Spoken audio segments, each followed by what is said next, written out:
Welcome to Bear Archery's Hunting 101 podcast, where hunters new and old come to learn and find inspiration from stories of hunts gone by. Everyone is welcome to enjoy the outdoor way of life, and there is no better time to start than right now. So let's head into the great outdoors with your host, Dylan Ray.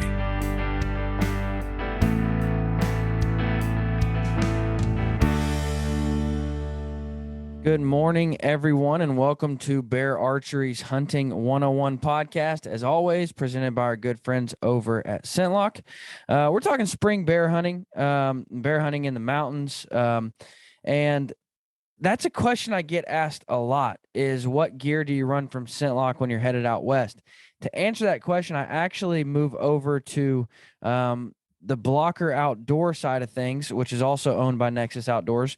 There's that line of gear is a little more tailored to the west. So if you're headed out west for a spring bear hunt, I would highly recommend you go check out Blocker Outdoors for their western style gear. Still phenomenal gear. Obviously I rave about ScentLock a whole lot more because that's their whitetail system of sorts, and that's what I live and die on. But if I'm headed out west, I certainly look to the Blocker side of things. So I would highly recommend you to go check that out. I've got a special guest on the phone, Mr. Waylon Herzig of Ace Outfitters. Waylon, how are you, man? Doing good. How you doing? Man, I am absolutely wonderful. How's the weather up there? It's a little cold and rainy for this time of year, but we've been getting a few bears. I was talking to a friend yesterday. They're in Montana, and I was sitting in 97-degree weather, and he was sitting in about a foot of snow, and I'm like, dude, I'm a little jealous. Well, we're ready for warm weather. It makes a few more of these bear come out, but we got one yesterday, one the day before off baits. We still have hunters up in camp right now, but awesome, man. Rainy. No, I actually, I'm excited because I head to Salt Lake on Thursday, tomorrow morning, tomorrow when this airs, but I head to Salt Lake, and I was checking the weather there, and it's like 40 to 60, and I'm like, praise God, because it's 98 here today. So I'm looking forward to a little bit cooler weather. Wow, 98 seems really hot. Oh, it is for sure, man. Which I do got to give this a. Go ahead. 45 degrees here this morning. Oh, that's awesome, dude. That's awesome. Anything above 60 is too hot for me. Hunting weather still right here. Yeah. Let me give a quick plug for that though. Our good friends at Pope and Young, we're headed to Salt Lake to go to the Baku Center. Baku e-bikes, Baku Center, Weber County Archery Park. We're going to have a bow hunters bash. So we've got all day long, Saturday, the 14th, fun shooting bows, hanging out. We're going to have an auction. We're going to have some raffle items. The door prize just for coming is a Baku bike. I don't know a door prize much better than that. So come hang out with us at the Baku Center this Saturday, the 14th in Ogden, Utah. Waylon, give us a quick introduction to yourself, man. How you got started in the outfitter game and kind of what you do now. Well, it's probably 15 years ago. I started guiding for a friend, just doing him a favor. I had a concrete business and started just getting into it more and more. I mean, we live here in Riggins, Idaho. There's elk out this window right behind me. Yeah. And we live right in the middle of the animal. So it's a town of 500 people, so it's pretty small. But I went in partners with a guy at Ace Outfitters who kind of was a silent partner, and then eventually bought him out and started doing my own thing. But the way we do it, we only take a certain amount of hunters out of each camp, so we don't overhunt it. So like our bear hunts, you sit on a bait.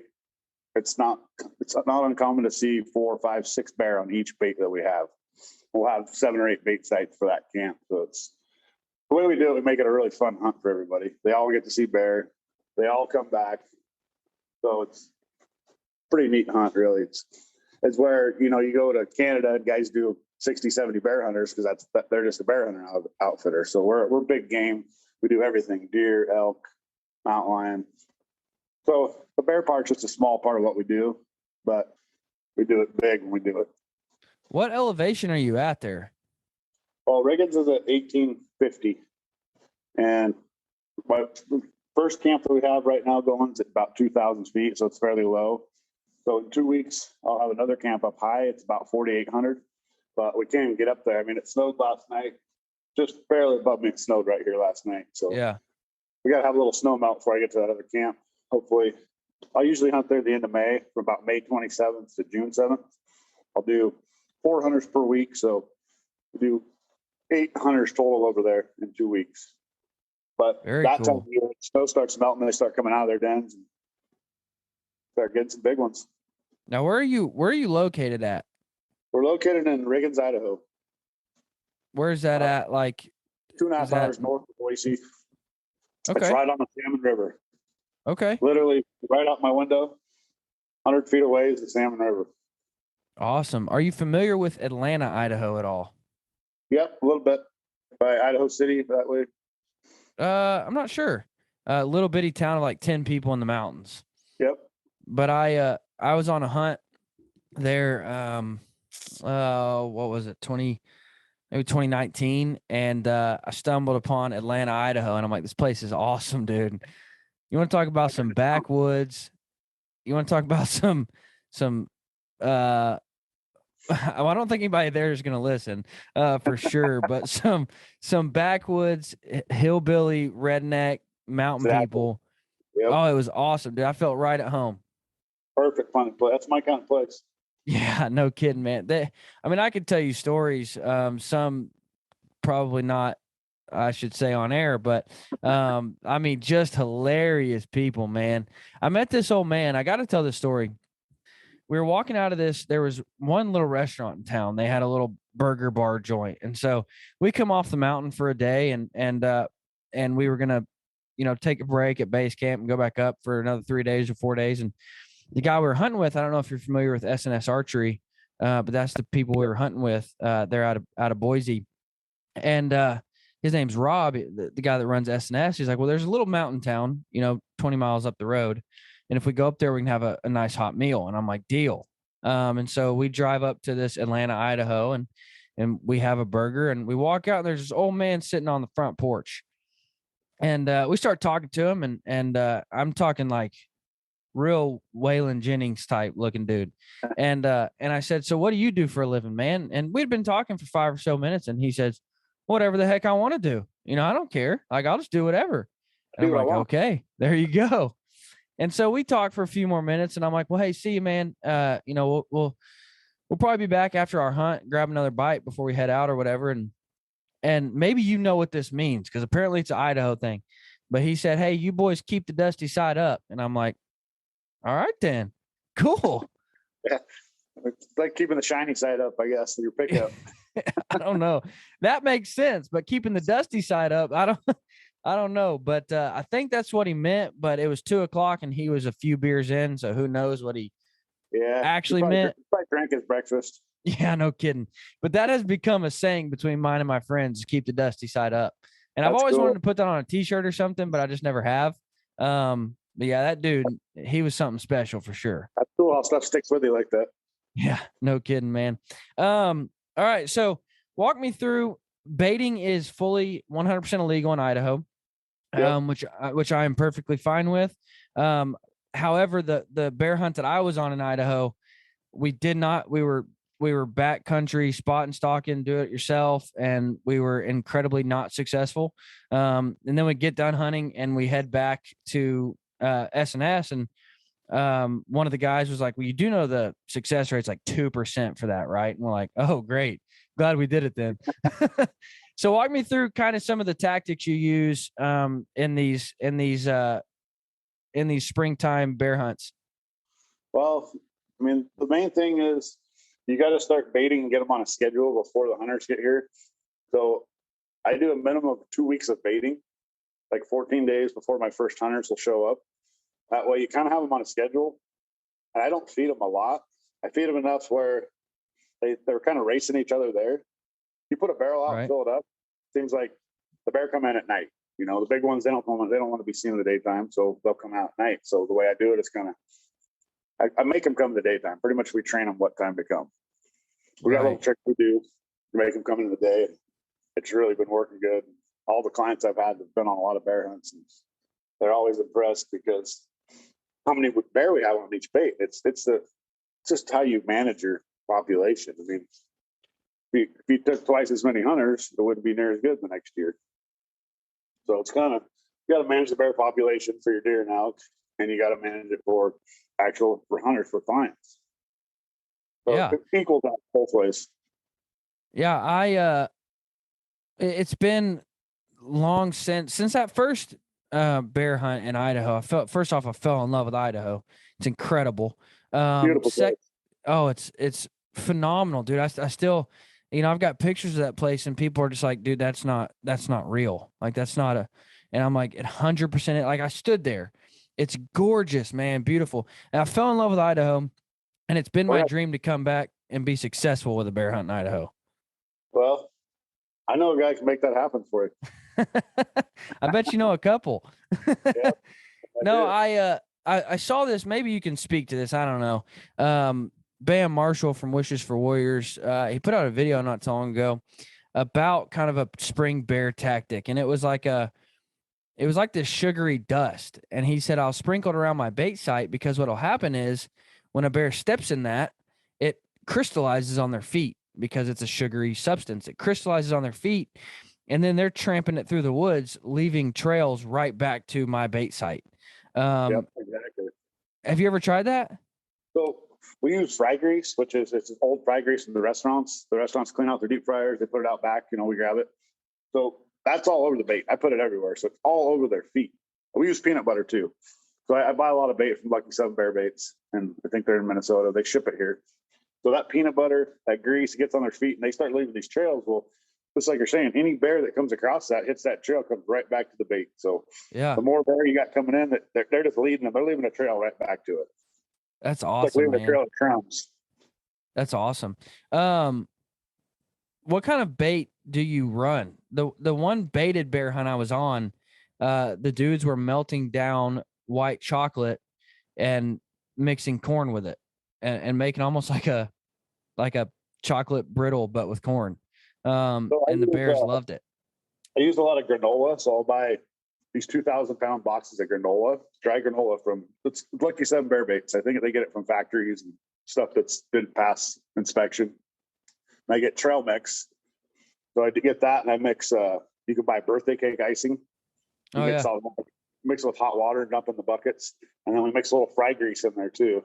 So each bucket I mix up at my house before I leave for each bait. It's all mixed up, and then we'll rub that frosting on the trees. A little bit of liquid smoke. Liquid smoke draws them in. Have you tried that? Have you tried that wind scent? I haven't. It's pretty cool. It's like a vaporizer that you put out, and it heats it up and puts it out. And they've got one. They've got a scent called Donut Shop. And I know some friends out in Oregon where you can't bait. They use that Donut Shop, and bears love it. Oh, I bet. Yeah, I could sit there and cook bacon, eat the bacon all day. Yeah, no kidding. Then you might be part of the snack, though. Yeah, might be. Real quick, I do want to talk about that. Before we get too much further, I do need to give a quick thank you to our friends over at Forerunner Blinds. Speaking of Baku, Forerunner Blinds is the place where I shop for my Baku bikes. They're a Baku dealer, and they'll hook you up on some great prices. But they've developed this blind, and it's a phenomenal system that you can pull behind your bike. And so you hook it on to your bike, and you can move this blind around anywhere you want. Phenomenal system, huge windows for bow hunters. Now, for the mountains, this is phenomenal because you don't have to have a cheap pop-up blind that's going to get blown around and beat up, but you also have a way to transport your big, heavy blind. You don't get flat wheels. They're powder-coated aluminum framing. It's got the receiver hitch built onto it. Awesome blind system. I would highly recommend you go check it out. I use it on my farm in Oklahoma, and what's great about it is I can hunt with one blind in several different locations, and it takes me minutes to move, hook it up to the bike, pull it across the farm, set it, hunt. Go check out Forerunner Blinds at forerunnerblinds.com. Have you ever ran into any aggressive bears? Yeah, no. I mean, so I'll bait for a couple of weeks. These bears see me a lot of times. I walk into a bait and there's a bear laying on it. He's guarding it, a big bear. He'll go 50 yards and sit there and pop his jaw and watch me bait it. is where sometimes I'll walk in there and there's a sow and cubs, and they charge you more. So I've had to not bait it before. I walk in there and she wouldn't leave. She's got cubs there. They went up the tree right by a bait. So if that happens, I'll just walk away and give her space. A lot of times I'll keep baiting that bait if there's a sow and cubs on it, but I won't hunt it. I'll keep her there so she doesn't go to my other baits. Basically keep feeding her so she stays in that spot, and I won't hunt it because I don't want hunters dealing with sows and cubs. Sometimes they come in without cubs and they don't wait long enough. A guy could end up shooting a sow that has cubs. I've never had that happen, but I preach it a lot not to do that. Yeah. So that's kind of how I avoid it, is if I have a sow and cub sitting that bait a lot, instead of not baiting it and having her go look for more bait, I'll keep her on that bait and just keep feeding her until I'm done hunting that area. But they seem to be the more aggressive is a sow with cubs. And they're it's more of a bluff charge. Once you know that, you're all right. You give them a little space, let them charge it, and they'll usually leave. Now, is there a way to tell, this might be a loaded question, might be a stupid question. Is there a way to tell that sow's got cubs without her cubs being there? Like you said, sometimes they come in and you're looking for cubs and they don't come in with them. And then you shoot them and they've got milk on their tits, and you're like, oh crap. Is there a way to tell that? I've never been able to tell is like we treat them like coming in on a bait. I could never tell, but like in a tree, you can look up and say, oh yeah, she's definitely got cubs somewhere. They're not here, but I've seen it before. And they're like, yeah, we're not shooting this bear. Yeah. So it's really no way to tell if they're just on the ground. Like if you're hunting. Right. I don't think I've ever developed a way to tell unless I'm hunting the area to have a lot of cameras out. We run a lot of trail cameras. I say, yeah, that's that sow right there. If she's a distinctive color, I'll say that's that sow for sure. She's got cubs somewhere. Speaking of distinctive color, Idaho's pretty well diverse as far as color phase, aren't they? We're about 80% color phase. That's why everybody comes here to shoot I want a chocolate, I want a blonde, I want a cinnamon. How many do you have? And I said, actually, like a pure black bear is more rare here than a color face, which is pretty cool. Yeah, which is real cool. It means that our hunts sell easily that way. It's just everybody looks at our photos, our success rate, and our success rate has been 100%. If a guy doesn't shoot one, it's because he was asleep, basically. Yeah, he sucks. No. Exactly. No, because I hunted in Maine and you will never see a color phase there. They're black as can be. And I was asking somebody why that is, why. And I think you could probably tell me if I'm wrong, but I think Idaho and New Mexico are the best places for color phases. Yep, that's correct. But I've been told that it's something to do with water. Like that's what will decide if a bear is, well, if an area will produce color phase bears or not is the amount of water in the area. Supposedly it's a lot of water is what does it. Is what makes them color phase? Yep. And I don't know if that's true scientifically, but it's kind of like maybe an old wise tale. I've never really looked that up. I kind of thought it was genetic, with Idaho, because a lot of these red bears, they're like labs, it seems like. There'll be a red bear, it comes in, it's got two black cubs. It's like a black lab will throw yellow labs, a chocolate, and black. So they're one of the only animals that do that, really. It's kind of neat to see. This says here. Really throws you off. Well, first off, I now want a glacier colored bear because I just saw a picture of them and they're freaking sweet. But it says here, east of the Great Plains, nearly all bears are black. These were the first bears early settlers saw, hence the name, blah, blah, blah. In western states, they have mountain meadows and open park-like forests. Over half of the black bears are brown, cinnamon, or blonde. Light-colored fur reduces heat stress in open sunlight and allows the bear to feed longer in open, food-rich habitats. The lighter-colored fur may also camouflage them from predators in these open areas. Hence why Maine doesn't have any. There are no open areas. Ice Age predators undoubtedly used to kill black bears in open areas where the bears couldn't escape up trees. Very cool. That's cool to learn. Some Good to know. non-black bears bleach in the sun. And see, we have a lot of these bears feed in the open country a lot. So this time of year, they don't have anything to eat but grass. They come out, they start eating grass, and then the first thing they have to eat that's an actual something food for them is elk calves and then fawns. But other than that, all they have at this time of year is grass. So they're always grazing. Yeah. So they're in the sunlight a lot, basically. Now, do you do any kind of spot and stalk bear hunts? If a guy wants to do it, yeah, we'll do whatever he wants. You could do that in the morning and then sit on baits in the evening, or we'll run hounds in the morning and then sit on baits in the evening. We'll do either one. Cool. Spot and stalk's a lot of fun here too. I mean, if you come here to do it, the success rate's pretty high. But I know exactly where to go. That's part of my appeal. It's part of my appeal to bear hunting. There's not many species that you can hunt spot and stalk over baits with hounds. There's not many species that you can do that with. No, you can do all three. It's really neat. Yeah. It's a good selling point too. The guy says, well, how do you hunt them? I said, well, how would you prefer to hunt them? However you want. Me, yeah, I mean, I'll hunt them however you want. I'll have fun doing it either way. Well, it's just so you know, it's now become my life mission to kill a glacier colored black bear. I don't know if you've ever seen one, but they look sweet. I don't know that we have glacier colored. Probably not. We killed some really light colored blonde ones, which a blonde bear to most people that are bear hunters is a unicorn. Yeah. I started showing them pictures. They're like, I'm done. I'm coming there to hunt. That's cool. That's real cool. What is your favorite way to hunt bears? Not most successful, because that's probably bait, but your favorite way to chase them.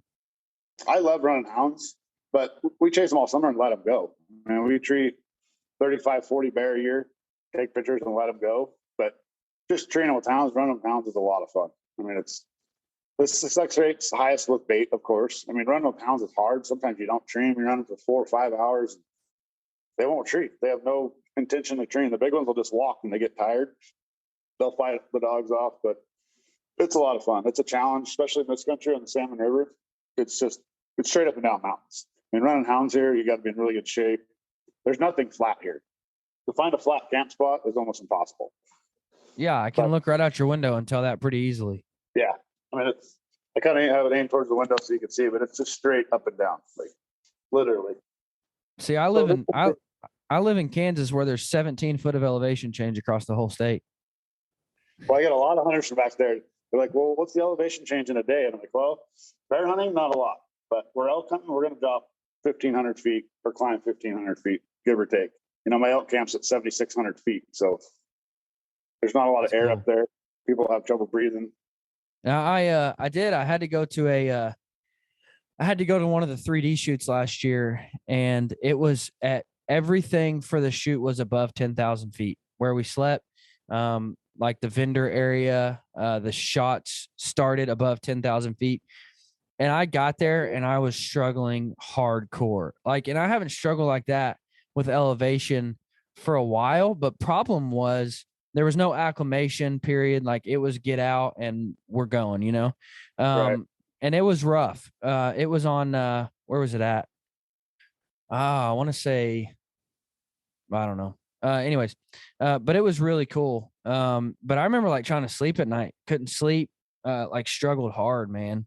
Yeah, the air's real thin. If you're not a lot of guys that come from sea level, I get a lot of Texas guys, a lot of guys live on the coast.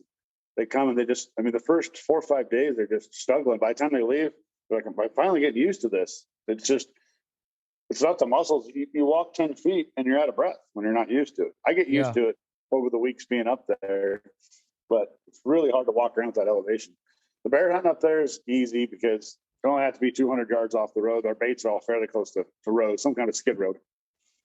So you're not dropping a bunch of elevation when you're packing bait in and out. But do you recommend for hunters to come in early for that acclimation period? Yeah. And I mean, no. A lot of guys can't do that. They don't have the opportunity to do that. But once they've been here once, they just know they need to train a little bit. Yeah. They need to just get in shape, do everything you can, hike, put your pack on. The best way to get in shape for it is to hike with a pack on. Put 35 pounds in a pack and go somewhere and walk around the biggest hill you have. Yeah. Because if you run on a treadmill or stair step or any of that, it doesn't use the muscles that you actually use when you're side hilling or any of that. with a pack on, Right. with weight on. So you put a pack with weight on, you start side hilling across this terrain, and it's just they're using muscles they didn't train for. They didn't use training. Yeah. There is ways to do it too. Like if there's anybody who can say I don't have the option to do that, it's me. Like I literally all around me is wheat fields. But I go to our city dam, like the dam that most people can find one. And I'll put a pack on, I'll throw a dumbbell or a plate on the back of my pack or a sandbag and just walk up, down, side, across. Just walk. And if not, find a hill on a road. I mean, who cares, but find a road, find a hill, find something to where you can get those muscle groups Something involved. outdoors. Definitely Yeah. outside. Do it outside if you can. Outside the gym. I mean, try to just walk on any kind of hill you have. Just rough terrain where you're slipping, you're almost falling. Just put some weight on. That's the best way to train for this country for hunting out west, in my opinion. Oh, absolutely. Now for those who maybe this spring is the first time they're tackling bear hunting, what are your tips on deciding boar, on being able to tell the difference between boar and sow? Well, I mean, first off, a sow never has a big square head. She's always going to have a narrow head with tall ears. So that's one deciding factor. I've seen in the fall where they're fat, but in the most part, they have longer legs. They're a smaller bear. I mean, 90% of the time. I have killed some big sows, but if she has a narrow head, real tall ears, I mean, that's a telltale sign that's usually a sow or a young bear. And a lot of those older sows are only 150 pounds still, 175 around here. I've killed them 300 plus that I thought was a boar and was really surprised, but very rarely does a sow get that big. Usually it's if she has constant cubs where she never gets shot, or she's on baits, eating baits constantly where she always has cubs, is where one year she doesn't have cubs. That's when they end up getting shot and mistaken for a boar, basically. Right. Now, and maybe this is a loaded question because the mountains are here in Kansas and Oklahoma and these Midwestern states, we have such at least property managers have such a strict management process, and they want to keep a certain buck-to-doe ratio. Do you Correct. strive? And I know that's such a hard question in the mountains, but do you strive to keep anything like that as far as boar to sow ratios or anything? Well, it's the same with like lions. Like we don't shoot females when it comes to lion hunting. Most every outfitter does, but the last 3 years I haven't. It's because I'm trying to see what happens. Like I had 7 females in one drainage and bringing all these big toms in there. So I know that's working. As far as sows, we try not to shoot any sows. I mean, Gotcha. they're what, if we do, it's no big deal. It's an accident, but I mean, you're basically targeting boar only. Right. Now, what is your, for the same person which I understand springtime, there's a lot of turkey hunters. And I have often said, why would I turkey hunt when I can go hunt bears? Or why would I turkey hunt when I can hunt hogs? But I understand there's a lot of turkey hunters. But for those who are looking for something new in the springtime, bear is such an incredible experience. I would highly recommend you to check it out and give it a shot. Give it a chance. Idaho really is a pretty cheap place to hunt as well. I mean, what is it? $250 for your tags and licenses? Yeah, it's very cheap. Yeah, I mean that's not a whole lot of money. And raise their prices, and they're still half of what most states are. Oh yeah, I mean, even Oklahoma now, which Oklahoma's producing some pretty good bears. But even Oklahoma now, you're looking at like $700-$800 for a bear hunt. And I'm like, are you serious? I can drive to Idaho and hunt them for $250. And then I get to be in Idaho. I get to go around the mountains. I get to be in the mountains, not in Oklahoma. But no, it's a phenomenal place to hunt. And I'm telling you, like, we went to National Forest. We went to Idaho National Forest. I'm sorry, Boise National Forest. And so we drove up there, $250, and we were hunting bears. And like I said, we weren't successful. We had one shot at a bear, and I blew it. But We had one shot of bear. We saw bears. I mean, it was a phenomenal trip. And you look at, either way, a lot of fun. yeah, I mean, of course, with gas prices now, it's going to cost me $4,000 to drive up there. But no, Right. you're still on a incredible hunt, an awesome experience. Sub $1,000 for travel and food and getting there. Sub $1,000, you're on a phenomenal hunt. It's an amazing place to hunt. I mean, you can fish this time of year, so you get a 3-day fishing license with your hunting license. So I always set it up where it's the last 3 days of their hunt, so they can fish for bass. You can go fish for sturgeon right here, fish for salmon. Pretty neat place. That's exactly what we did. Now we didn't really, the only thing we were catching was brook trout, but still a phenomenal experience. There's nothing like, I'll tell you what, man, I love to trout fish. Like, trout fishing is one of my passions, and there is nothing like catching trout in that water in the mountains, and you're just looking around you, and it's just, oh my gosh, it's beautiful. Beautiful country. The only thing that would have made it better, it was my absolute dream to be reeling in a trout and like look over and see a bear in the creek. Like, that would have been awesome. That was like my dream. That's how it is in Alaska. Trying to reel those fish in, bears are stealing them from you. Yeah, It no doesn't happen kidding. here a lot, but I've seen a lot of bear while I was fishing. Yeah. Now that But was, here, you can fish out of the boat here in the river and do your spot and stock. You can basically find bears while you're fishing out of the boat. A lot now of guys that hunt would be boat really here. cool. That would be awesome. And then they do a spot and stop. They park the boat, pull over, hike up, to see if they can get close. With a bow, I mean, your success rate's a lot lower with a bow, but it is when you're hunting any animal. That's the whole idea of bow hunting. It's a challenge. Yeah.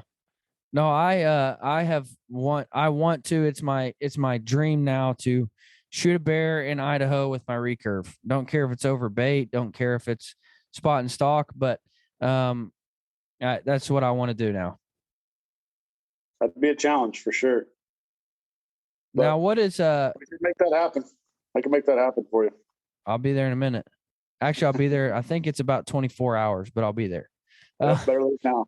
Yeah. What is so for spot and stalk bears in the mountains, spring bears, what's your number one tip? I mean, basically, you're going to want to have a spot scope, find the bear, see where he's going. If you find him before dark, do the same thing in the morning. So they're kind of patterned this time of year. So if you watch him the night before and he goes over to, he feeds across that hill, goes to a certain point, just plan on being at that point the next day. I mean, do your homework basically on him. Had I would have done that, I wouldn't have blew the shot that I took.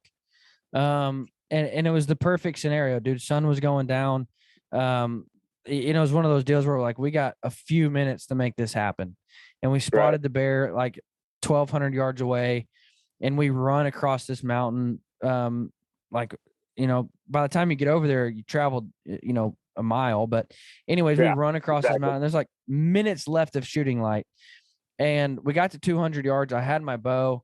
And the guy I was hunting with was like, dude, we're not getting any closer than this tonight. Here's the bow, or here's the gun. And I took a shot. Turns off the gun was off. The scope was off. But anyhow, I didn't make the shot. And had we have just sat there and watched where the bear went, because it wasn't far from camp at all, we could have simply came back the next morning and put a game plan together and probably done it with a bow. I learned that lesson the hard way. Yeah, that time of year they're not traveling a lot until it really warms up and those sows come into heat, and then those boars are unpredictable. It's like the rut, it's just like a buck to truck. You don't know where he's going to show up, where he's going to be. You can't really pattern him. But early on like that, they're not traveling far. If you see it that night right there, you're most likely going to see that bear the next day in the same spot. Yeah, I wish I would have known that then, but I know it now. So I learned it the hard way. What's your number one tip for baiting bears in the spring? How to hunt bears over bait in the spring? The main thing is just start early. Just train those bears for 2 weeks before you hunt that bait. You can put cameras on it, pattern them a little bit, but 2 weeks is kind of my rule before. If I don't have 2 weeks worth of baiting, I don't hunt that spot with hunters. Very good. Because I haven't patterned them enough, I haven't trained them enough, and I'd rather, our success rate's really high, 100%, like I said. I should say 99.9, but 99.9 for the guys who whiff it. Yeah. There's guys, can't get or it they're done, too picky. I don't know what they're doing. Well, I have a lot of guys that come every year. I have a group that this will be their 7th year hunting with me. and they have a specific color they want. So, they might sit there for 3 or 4 days, and they have a video of 8, 10, 9, whole pile of bear on their phone. I'm like, wow, why didn't you shoot that one? No, I don't want that color. They come back to camp, show me all these videos and pictures. Wow, that's a beautiful bear. Well, I didn't want that color this year. So it's kind of cool to have the ability to do that. Hey, I got news for you, dude. I'm the type, if it's a bear, I'm shooting it. There's a lot of guys that way, which that's fine. It's your hunt, And No. you do that twice, 2, 3 times, you come back, you're like, well, now I'm going to be picky.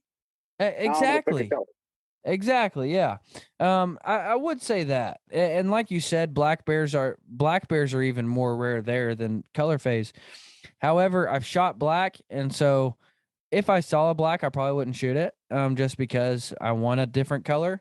But at that point, dude, if it's anything other than black, it's getting an arrow through it. And that's the thing. It's those blonde ones. They don't get real big because when they do come in and they get shot. People see those blonde bears.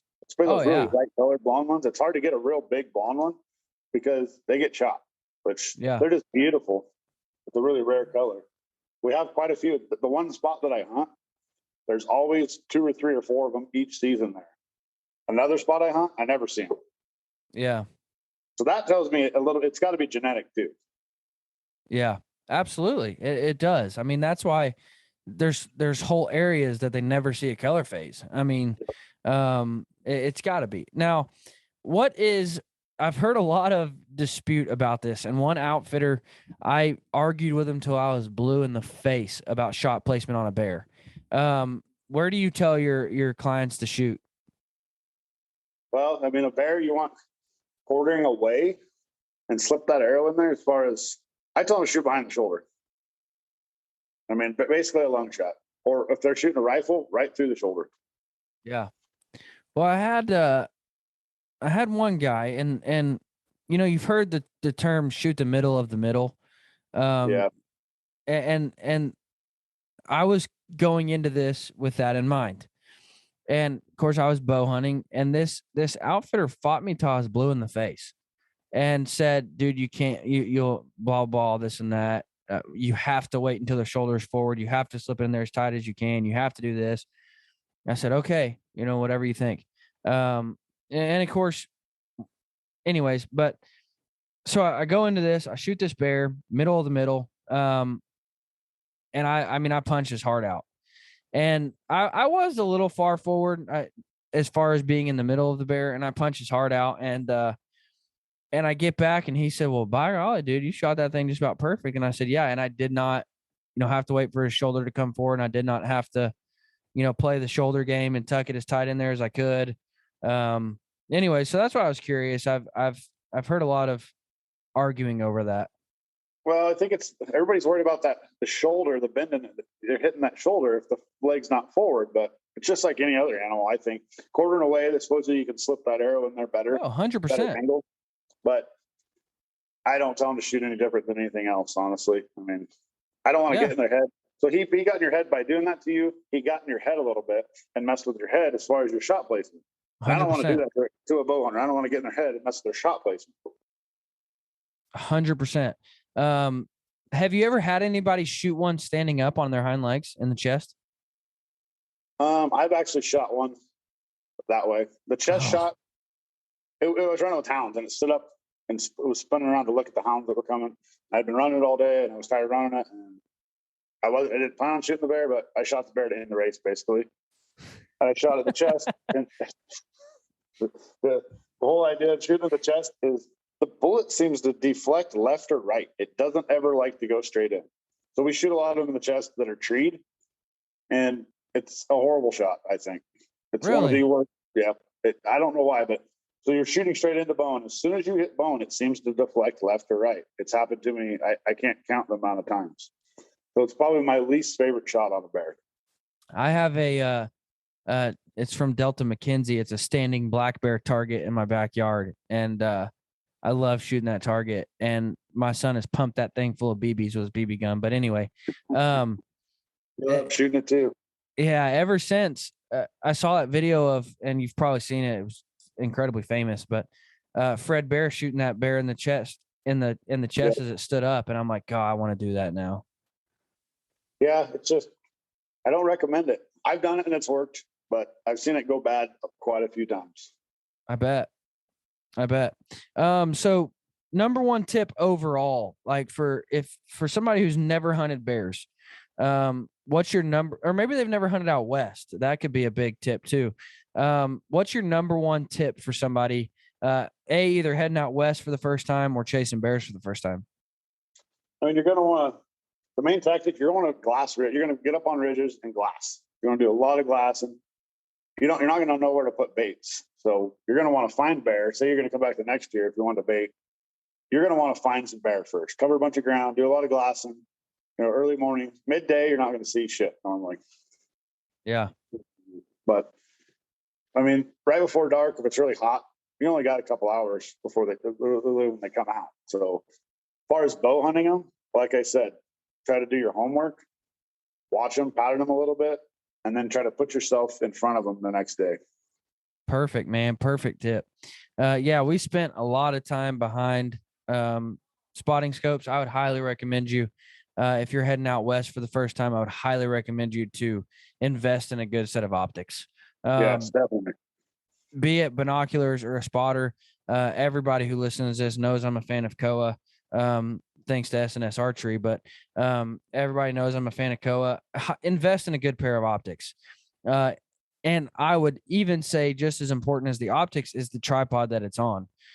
Because if you're looking through a shaky tripod all day, it sucks. Like you'll be miserable. So invest in a good pair of optics, invest in a good tripod, and it will make you more successful if you take the time to do it.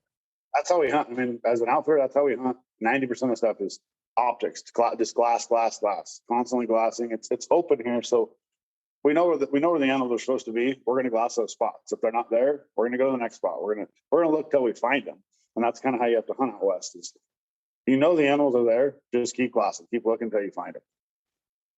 Absolutely. Guys, before we go, let me give a quick thank you to our friends over at Season Report. Season Report is, in my opinion, one of the very best tools that a hunter can buy.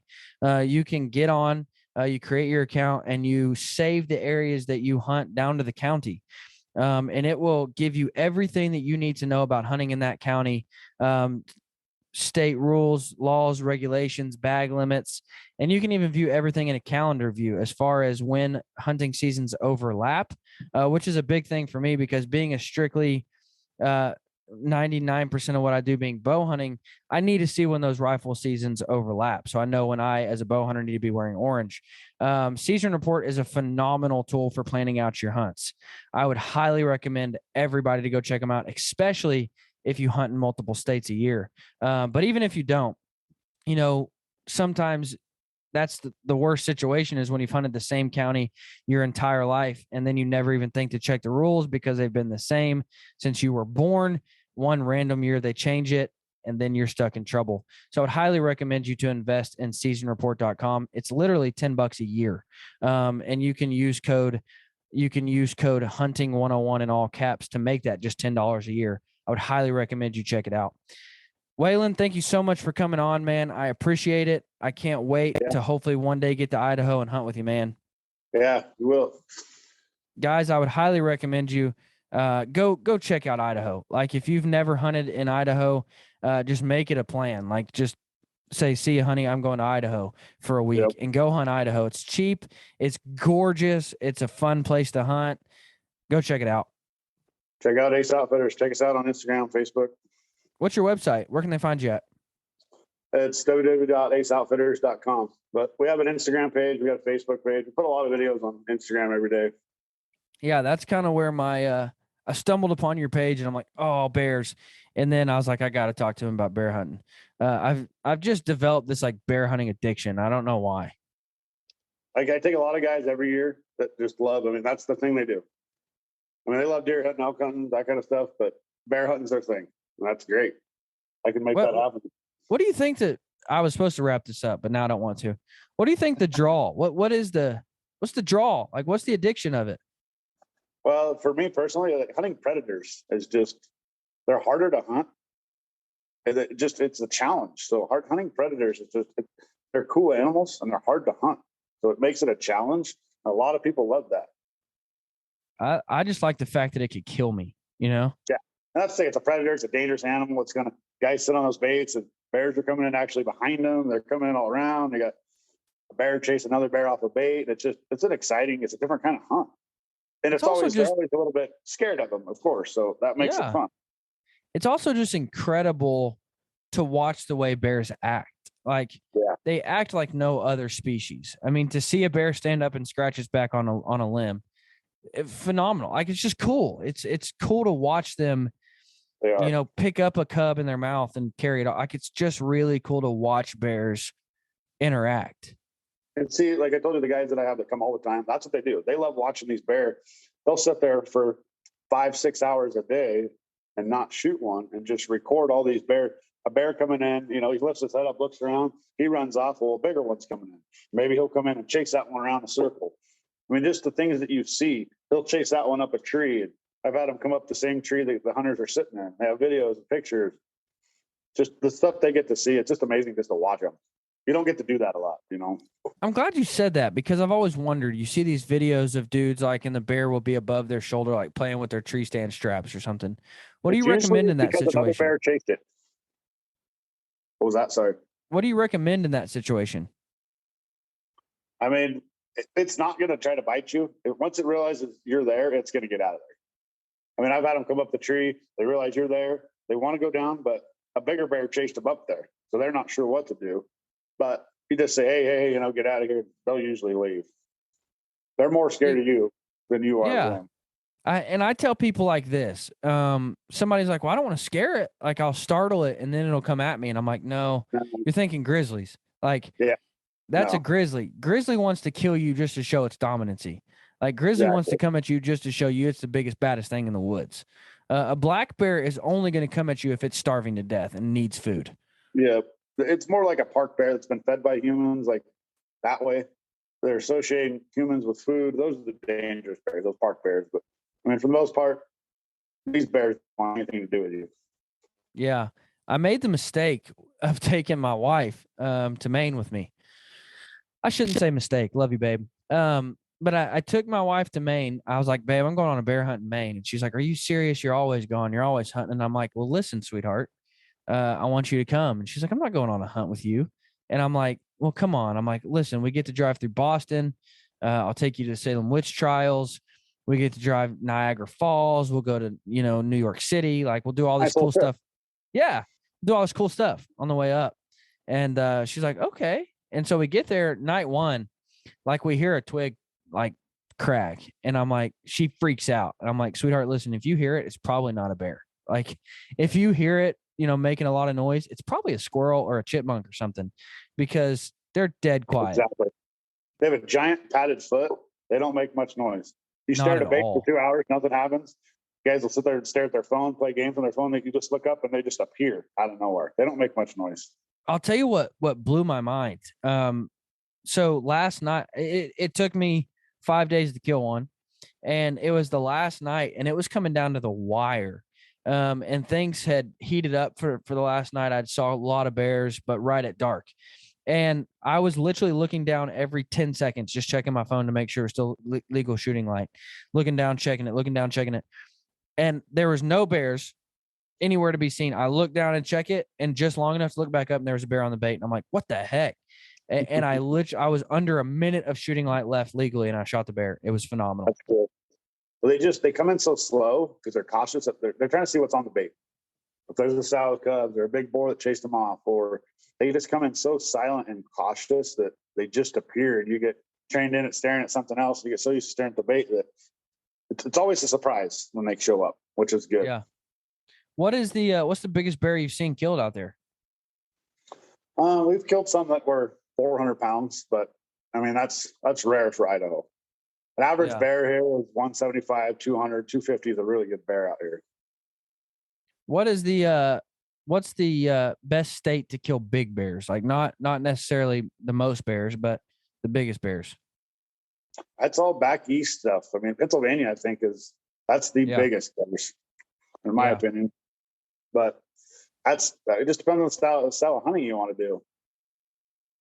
Out west, everybody comes out here because it's a whole different style of hunting. Everybody likes this style of hunting. If you want a color phase, this is the place to come. And spot and stock, it's the place to come. Running hounds, it's really fun. But the color phase thing is what really draws people to Idaho. And just the mountains, the country. It's beautiful country. When I think hunting bears, I don't want to be in somebody's backyard. I'm sorry. No. You know what I mean? I don't want to be sitting 20 yards from somebody's pool right here when I'm shooting bear. I want to be out in the mountains. Yeah, literally where I hunt, we do a camp. So we do a tent camp. We're literally 2 hours from Riggins, which is a town of 400 people. There's nobody around. You're in the middle of nowhere where we're hunting bear. That's awesome. It's kind of neat. That's incredible. Waylon, thank you so much for coming on, guys. I would highly recommend you go check out Ace Outfitters. Seem to have it all together. And the only way you're not going to shoot a bear is if you suck. So go check out Waylon at Ace Outfitters, Instagram, Facebook, aceoutfitters.com. Go check them out. Guys, thanks for listening. Good luck this spring, whether you kill a turkey, whether you kill some hogs, whether you kill some bears. Make sure and shoot them over to me in an email. I would love to share in your success. But guys, thanks for listening. Y'all have a great week.